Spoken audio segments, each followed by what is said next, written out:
Have you ever wondered what happens when a new government tries to control every aspect of an economy during a time of extreme crisis?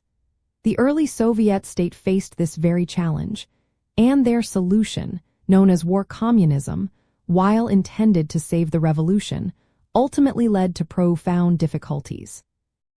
The failures of War Communism policy were extensive and deeply impacted the early Soviet Union, leading to widespread economic collapse, social unrest, and a devastating famine. This policy, implemented between 1918 and 1921, was an emergency measure during the Russian Civil War, but its rigid application proved unsustainable.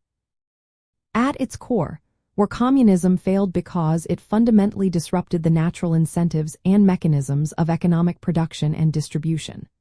The policy nationalized all industry and banks, abolished private trade, and introduced forced requisitioning of grain from peasants.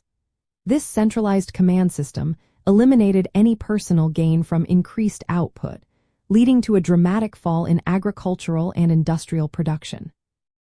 Without market signals, resources were misallocated, and the complex needs of a vast population could not be met effectively. For example, the policy of grain requisitioning, known as продразверстка, mandated that peasants surrender their surplus produce to the state, often leaving them with barely enough for themselves and their families. This severe measure eliminated any incentive for peasants to grow more than they needed for their own survival, leading to a drastic reduction in farmed land and agricultural output.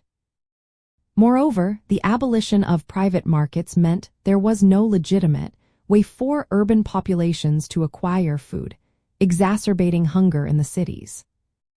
Beyond agriculture, the nationalization of all industries, regardless of size, coupled with the introduction of labor conscription and strict rationing, strangled industrial output. Workers lacked motivation, management was inefficient due to centralized directives, and the supply chains disintegrated. Factories produced goods that were not always needed, while essential items became scarce. This created a colossal black market, where people tried to survive by illicit trade, further undermining the official economy. Understanding these failures provides crucial insight into the subsequent policy shift to the New Economic Policy, or NEP, which partially reintroduced market mechanisms. The experience of War Communism vividly demonstrated that, even with revolutionary fervor, ignoring basic economic principles and human incentives can lead to catastrophic consequences.